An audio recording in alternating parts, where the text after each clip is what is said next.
دو ایسے گناہ جن کا قبر میں سخت عذاب ہوگا۔ نبی کریم صلی اللہ علیہ وآلہ وسلم نے فرمایا، یہ دو ایسے بڑے گناہ ہیں جو عورتیں بہت شوق سے کرتی ہیں، حالانکہ ان گناہوں کا قبر میں سخت عذاب ہوگا۔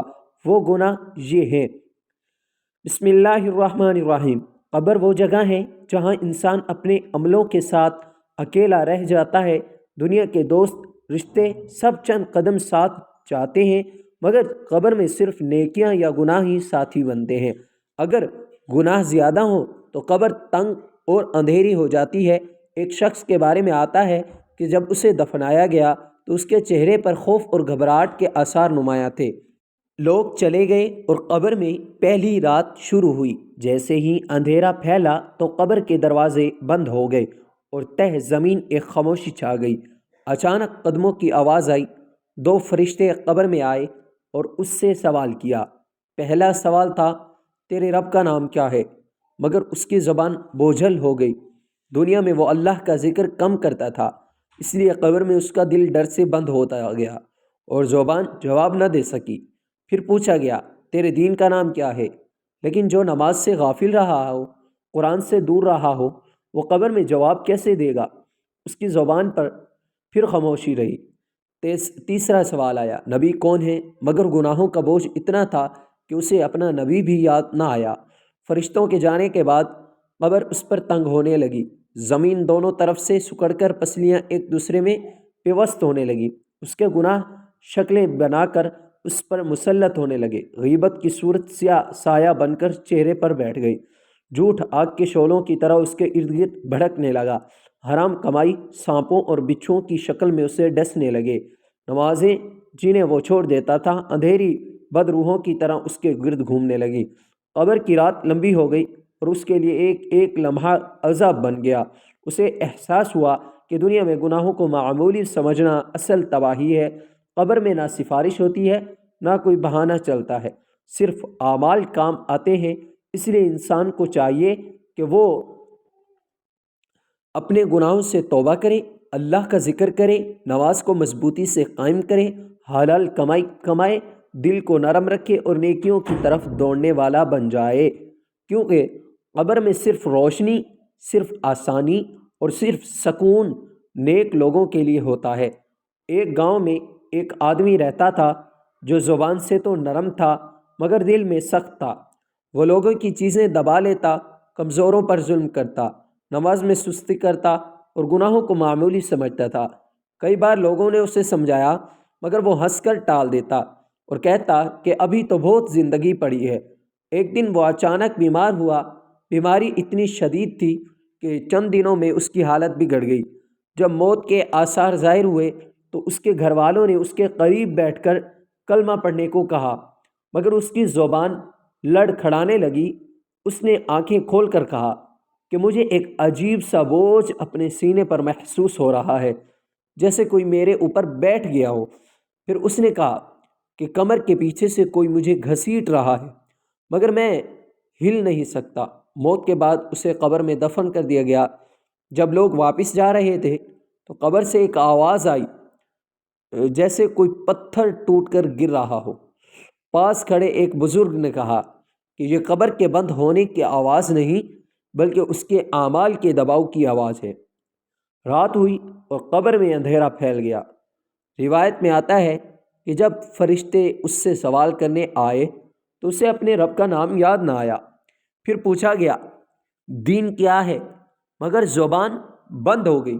جب نبی کے متعلق پوچھا گیا تو اس کے ہونٹ خشک ہو گئے، جیسے سارا وجود پتھر بن گیا ہو۔ فرشتوں کے جانے کے بعد قبر فوراً اس پر تنگ ہونے لگی۔ زمین دونوں طرف سے اس کے جسم کو کچلنے لگی۔ اس نے چیخ کر کہا، یہ کیسا دباؤ ہے؟ تو غیب سے آواز آئی، یہ وہ ظلم ہے جو تو نے لوگوں پر کیا تھا۔ پھر اس کے پاؤں کے پاس سے آگ کا شعلہ اٹھا۔ ایک اور آواز آئی کہ یہ وہ نمازیں ہیں جو تو نے جان بوجھ کر چھوڑی۔ پھر اس کے سینے پر ایک ایسا سیاہ شکل نمودار ہوئی جو غصے سے گرجی کہ میں وہ غیبت ہوں جو تو کرتا تھا۔ ہر گناہ ایک نئی شکل اختیار کرتا اور اس پر ٹوٹ پڑتا۔ کہتے ہیں کہ اس کی قبر سے ہر رات عجیب سی آواز سنائی دیتی تھی، جیسے کوئی سخت عذاب میں ہو۔ لوگوں نے اس واقعے سے بہت عبرت پکڑی اور سب نے اپنے اعمال کی فکر شروع کی۔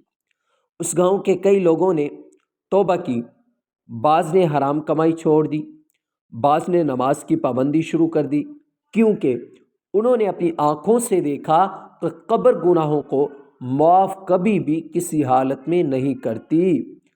حضرت محمد مصطفیٰ احمد مجتبیٰ صلی اللہ علیہ وآلہ وسلم نے فرمایا، دو گناہ ایسے ہیں جس کی وجہ سے قبر میں بہت ہی زیادہ سخت عذاب ہوگا۔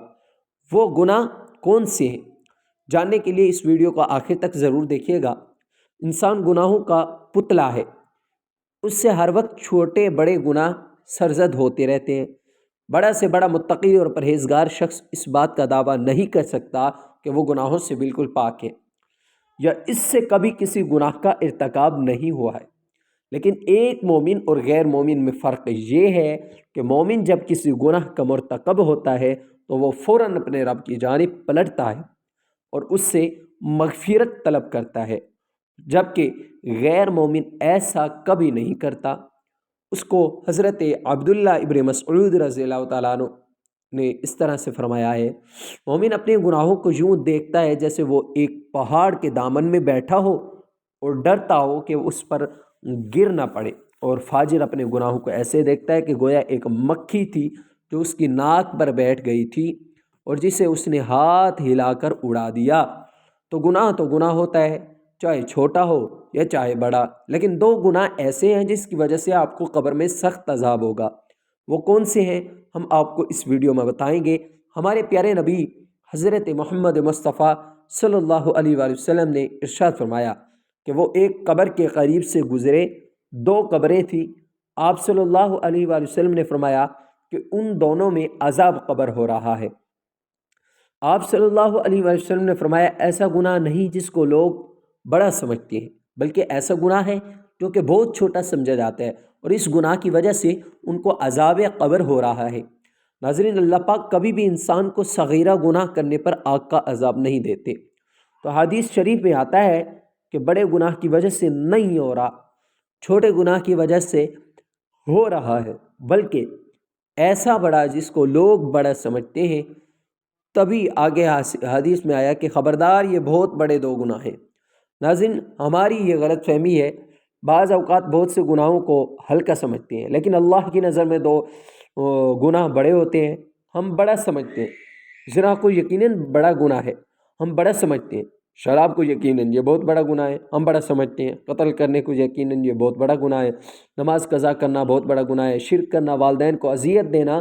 لیکن کچھ گناہ ایسے ہوتے ہیں جو ہوتے تو بہت بڑے ہیں لیکن سمجھے جاتے ہیں چھوٹے۔ تو اس لیے آپ صلی اللہ علیہ وسلم نے فرمایا کہ ان دونوں قبروں کے اندر ان دونوں اشخاص کو ایسے دو بڑے گناہوں کی وجہ سے عذاب ہو رہا ہے، جن کو یہ چھوٹا سمجھتے تھے ان میں سے ایک یہ پیشاب سے نہیں بچتے تھے، پیشاب سے احتیاط نہیں کرتے تھے۔ ابو ہریرہ رضی اللہ تعالیٰ عنہ سے روایت ہے کہ رسول اللہ صلی اللہ علیہ وسلم نے فرمایا، پیشاب کی چھینٹوں سے بچو، کیونکہ عموماً قبر کا عذاب اسی وجہ سے ہوتا ہے۔ ناظرین، اسلام میں طہارت کی بہت عزت ہے۔ کہیں بھی کھڑے ہو کر پیشاب کر دیا اور چھینٹیں پڑ رہی ہیں اور آپ کو کوئی فکر ہی نہیں، ایسے نہیں۔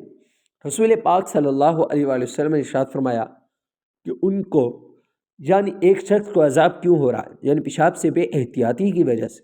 اسلام ہمارے اندر کی صفائی بھی اور باہر کی صفائی پر بھی بہت زور دیتا ہے، لیکن ایک بات خوب یاد رکھیں، آپ طہارت کے معاملے میں کہیں وہمی نہ ہو جائیں، شک میں نہ پڑ جائیں۔ واش روم کے اندر اتنا تھوڑا سا خیال کریں کہ آپ کو چھینٹیں نہ پڑیں، اتنا زیادہ نہیں کہ آپ واش روم سے نکل رہی ہوں اور سوچیں کہ کہیں آپ کو چھینٹیں تو نہیں پڑ گئیں۔ حضرت زین العابدین کا نام آپ لوگوں نے سنا ہوگا، وہ بہت بڑے بزرگ گزرے ہیں۔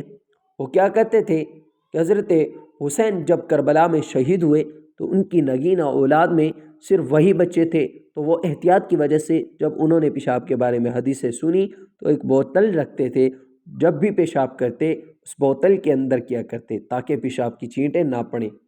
پھر لوگوں نے ان کو منع کیا اور پھر انہوں نے خود یہی عمل چھوڑ دیا۔ ناظرین، بس اتنی احتیاط کافی ہے کہ واش روم میں بس ایسا نہ ہو کہ جب لوگ وہم میں پڑ جائیں۔ احتیاط کریں، کہ کھڑے ہو کر پیشاب کرنا یہ بالکل غلط ہے۔ جو لوگ ایسے کرتے ہیں ان لوگوں کو روکا گیا ہے اس عمل سے کہ بہت باریک باریک چینٹیں اگر آپ کو پڑ جائیں تو علماء کہتے ہیں کہ وہ آپ کو معاف ہے، کیونکہ ان سے بچنا ممکن نہیں ہے۔ دوسری قبر میں جو شخص دفن تھا اس کے بارے میں حضور محمد مصطفیٰ صلی اللہ علیہ وسلم نے فرمایا کہ یہ شخص چگلی کیا کرتا تھا، ادھر کی بات کو ادھر کہہ دینا، ادھر کی بات کو ادھر کہہ دینا، اس پر اسے عذاب قبر ہو رہا ہے۔ اس سے پتہ چلتا ہے کہ جب لوگ چگلیاں کرتے ہیں تو یہ صغیرہ گناہ کے مرتکب نہیں، ہمارے ہاں برا سمجھا جاتا ہے شرابی کو بھی، اور شغل خور کو کبھی بھی نہیں سمجھا جاتا۔ شغل خور ایسی لڑائی کرواتا ہے کہ آپس میں محبتوں کو نفرت میں تبدیل کر دیتا ہے۔ ورکرز کو اپنے باس سے لڑوا دے گا، بھائی کو بھائی سے لڑوا دے گا، شوہر بیوی کو سے اور بیوی کو شوہر سے لڑوا دے گا۔ یہ سب مسائل کہاں ہو رہے ہیں؟ لگائی بھجائی والے ہیں۔ تو شغل خور کے بارے میں قرآن کیا کہتا ہے، حدیث کیا کہتی ہے؟ یہ صغیرہ گناہ نہیں ہے۔ صحیح بخاری میں اس طرح بیان کیا گیا ہے، رسول اللہ صلی اللہ علیہ وسلم ایک دفعہ مدینہ یا مکے کے ایک باغ میں تشریف لے گئے۔ وہاں آپ صلی اللہ علیہ وسلم نے دو شخصوں کی آواز سنی جنہیں ان کی قبر میں عذاب کیا جا رہا تھا۔ اب صلی اللہ علیہ وسلم نے فرمایا کہ ان پر عذاب ہو رہا ہے اور کسی بہت بڑے گناہ کی وجہ سے نہیں۔ پھر آپ صلی اللہ علیہ وسلم نے فرمایا بات یہ ہے کہ ایک شخص ان میں سے پیشاب کے چھینٹوں سے بچنے کا اہتمام نہیں کرتا تھا اور دوسرا شخص چغل خوری کیا کرتا تھا۔ پھر آپ صلی اللہ علیہ وسلم نے کھجور کی ایک ڈالی منگوائی اور اس کو توڑ کر دو ٹکڑے کیے اور ان میں سے ایک ایک ٹکڑا ہر ایک کی قبر پر رکھ دیا۔ لوگوں نے آپ صلی اللہ علیہ وسلم نے پوچھا کہ یا رسول اللہ، یا آپ صلی اللہ علیہ وسلم نے کیوں کیا؟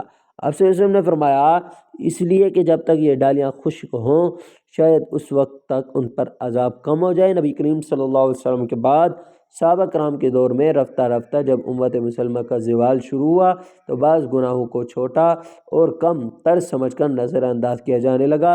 حضرت عبادہ بن عرطہ رضی اللہ تعالیٰ عنہ اپنے شاگردوں سے مخاطب ہو کر فرماتے ہیں تم ایسے کام کرتے ہو جو تمہاری نظروں میں بال سے بھی باریک ہوتے ہیں، جبکہ ہم انہیں رسول اللہ صلی اللہ علیہ وسلم کے زمانے میں ہلاک کر دینے والے کام شمار کرتے تھے۔